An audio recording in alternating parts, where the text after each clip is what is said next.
Yo, yo, yo.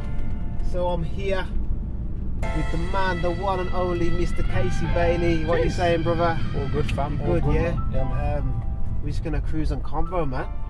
To do it. It's always a privilege just to vibe with you, to jam with you, and to just chat, bruv. Definitely on the grind. Always, man. Always. No, seriously though, always on the grind. Trying, man. Checking your Twitter, your Insta. There's always something to talk about. Yeah, man. In general, how things are going, bruv? Good? All good, man. I can't complain. Earlier in the year, I brought out a progression EP. Yes. That got some good feedback, some good responses. Yes. I'm working now on the next project, which will be called Growth. Books just come out. Come on. Yeah. Come on. So yeah, man. Everything's good. I can't complain. Blessings on blessings. So it's going well. Obviously, it seems like it's going well. Yeah, man. I'm going to touch on I want to ask you more about the book. I'll come to that in a minute. Yeah.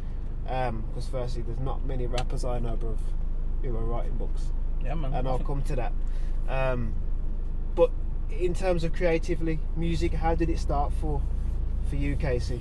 I think, I first started MC. I've always kind of, like, even when I was in primary school, Yeah. I'd run around, I was like, yo, it's KCB, nobody else can rap like me, like, come up with them little stupid lines, and I always had a little bit of a passion for that, just for the vibe of music, really. Yeah. But when I first started thinking, maybe I could MC, I'm trying to remember what his name is these days. Chaos, maybe. It was a DJ used to run sessions and stuff. Dreads. Nah, he doesn't now. He did have. He did have. The little cornrows back in the day. Yeah. I know. I think he still does it now. Yeah. And he come into my school. He did some DJ workshops, and I was like, I'm not really feeling the DJ. I've never been into the technical side of music. I like a good beat, but I don't know how to make one. And I leave that to the people who know what they're doing. But it was MCing and stuff, and he had a couple of funny lines and a couple of good lyrics, and I was you start thinking to yourself, could I do this? Maybe I could do this. So I started just writing, like, the generic old school, like, MC garage bars, like, you see me in my Lamborghini, 1, 2, 3, whatever it was. And everyone thought there was an MC, everyone was bubbling. Yeah.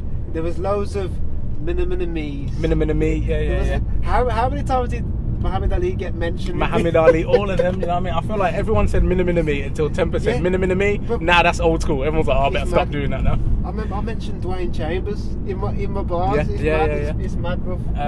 So it was like them times there, like, but a massive kind of like inspiration to me was like Tupac. My dad used to listen to Tupac heavy, and when I would talk to him about why, it was like he was talking about content. There's always content. He's always talking about something. So I started really reflecting on what am I saying? I'm actually saying anything, and that's when I kind of got split between the grime and the hip hop, really trying to.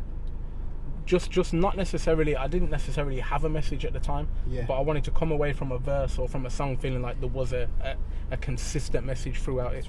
And yeah, man, so then them times there, around about 14, 15, I started really writing and getting into it, man. You mentioned the grime and hip hop, and it's probably getting, obviously, more people being able to do it more now, but I think you can lock off grime and hip hop as well.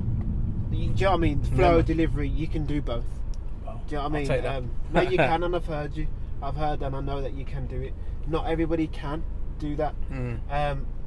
Is there a preference of the two in terms of, or is it just whatever vibe you're in maybe at the time? Yeah. Sometimes it's a mood, sometimes it's a beat that will catch me. Yeah. So like less these days. I write grime less these days and I write hip hop more. And I think that's because I'm writing more conscious, more reflective stuff and more positive stuff. I find that comes more naturally to me on hip hop than on grime.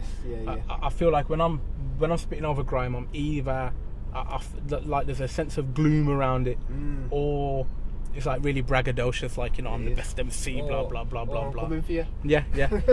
But like sometimes a beat will catch. I remember Stormzy brought out Scary. When Stormzy brought out Scary last year, that Scary beat had me writing. I was like, oh my god, I just couldn't stop writing to that beat. So I think there were like little moments like that, but now definitely more so hip hop. More so hip hop, yeah. And like you were talking about how it started for you, and you've been on the circuit for a long time, bro. Yeah, I mean, I remember you from on and off, man, on and from off. back in the day, on and off, as you say, but now fully. Yeah, man. Like how okay, I'm aware that at times back in the day, some of the words or the ways you were going about things weren't always the most positive. How have you managed to transition and now have a positive outlook on life, not just in your thinking but through your actions, what you do? Yeah, man.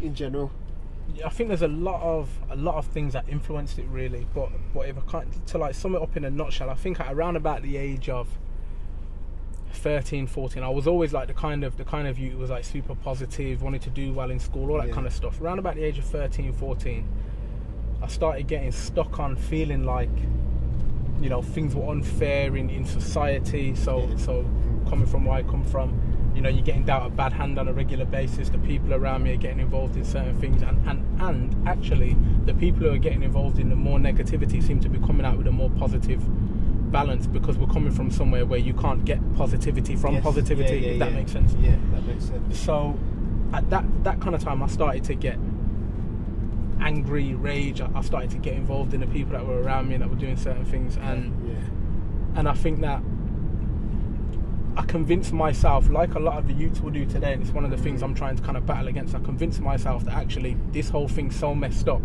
that I don't have a chance anyway. So I might as well do X, or I might as well do Y, or I might as well do whatever it may be.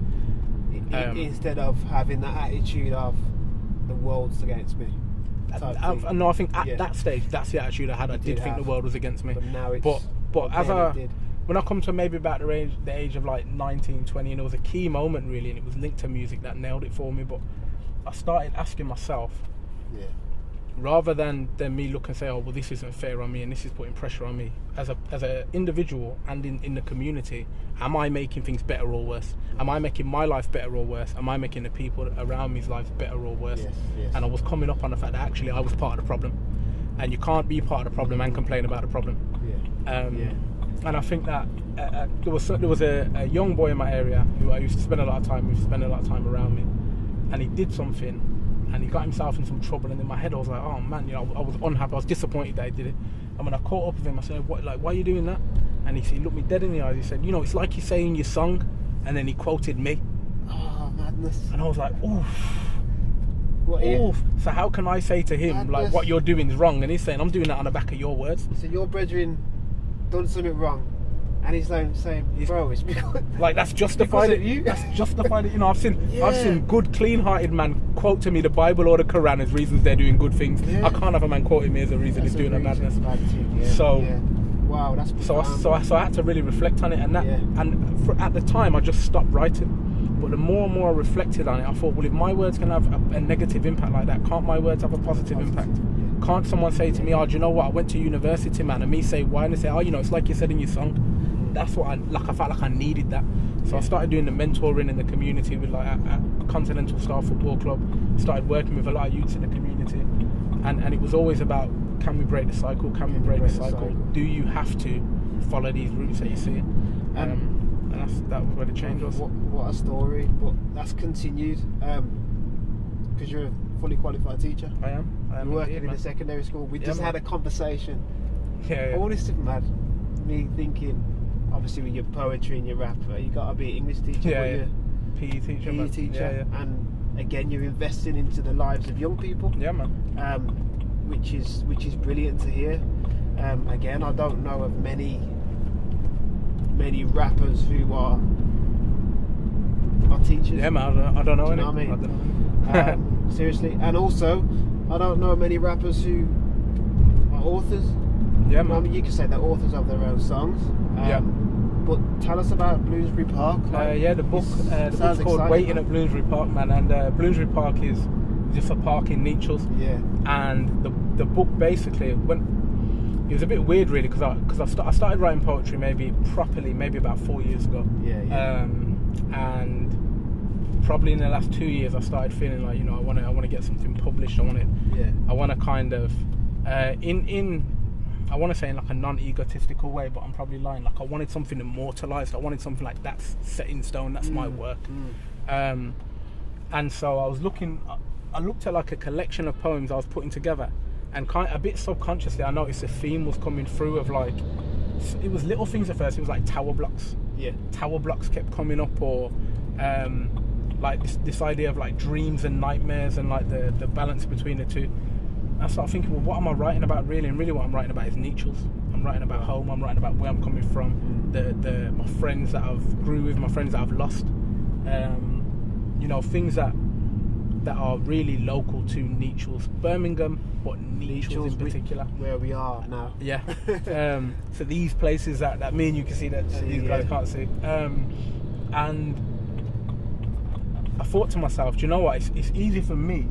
I write poems about all kinds of stuff. Yeah. It's easy for me to put out a poetry book full of like love poems, or it's easy for me to write a poetry book full of political poetry, or for me to write a poetry book about history, or just a mad collection of poems. But when I don't know many people from where I'm from who engage with poetry. Yeah. So again, it came to me like an opportunity. Because I'm from Nietzsche's. If I was 16 and you said to me, "Oh, there's this poetry book," I would have probably said to you, "No, I don't want to read a poetry book." But if you'd have said to me, "Hey, there's this poetry book about Nietzsche's, or this poetry book about the things that you're going through," I'd have been like, "Oh, you know what? I might have to have a look at that."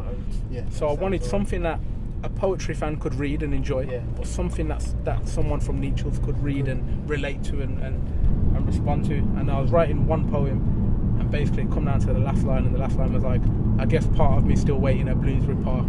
Part of me always will be." Wow. And then I thought, that's the collection. Waiting at Bloomsbury Park. That is it. It's feeling emotional, that, man. Yeah, man. Just the title, Waiting at Bloomsbury Park. It's got that. Man. It's a motive, bro. You know what I mean? And I'll take my hat off to you, bro. I'll take my hat off to you now. Seriously, it's a big thing, and I don't see many rappers doing that. Yeah, man. It's brilliant. I mean, it's great what Akala's done with his children's book. Yeah, man, definitely. I love seeing movements like that in the urban music industry. It's great. Just stepping out, and you're doing it. Not only that, you're from Brum.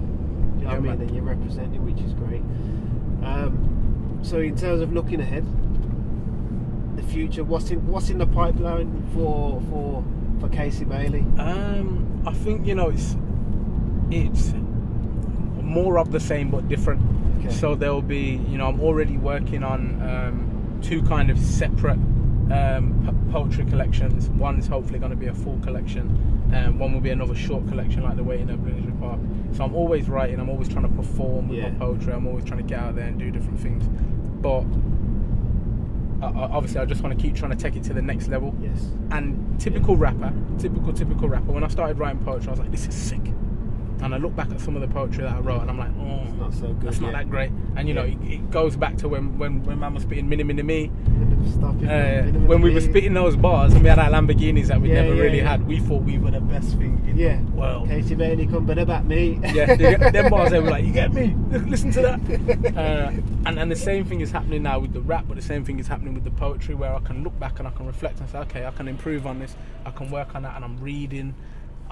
Listening to hip hop properly again, and so that's where I'm at with the poetry, and then with the music, this Growth EP. Excited, man. Yeah, man. I'm trying to get this one out all official, get it on the Spotify, the iTunes, do it properly, and just push it and enjoy it, man. Yeah. Enjoy it. Yeah. That's where it's at. It's exciting. So November 30th. Yep. The Grind Live. You with others. Hare and Hounds, you're going to be there, innit? Yeah, man, I'm going to be there. You looking forward to it? I can't wait, man, I can't wait. Obviously, we did the Art in the Artistry tune earlier, last year now. But it's mad, innit? It's mad. But for me, it's always a blessing to work with you, man, so jump on that stage and just give them something, man. Give them something. Listen, I'm excited as well. But it's going to be a pleasure having you there, bro. Yeah, man. But it's been a pleasure just speaking to you, to cruise on Convo with Mr. Casey Bailey. Yeah, man. Brother, anytime, man. Yeah, man. Yeah, respect. Hi, brother. Nice one, brother. Yeah. Respect.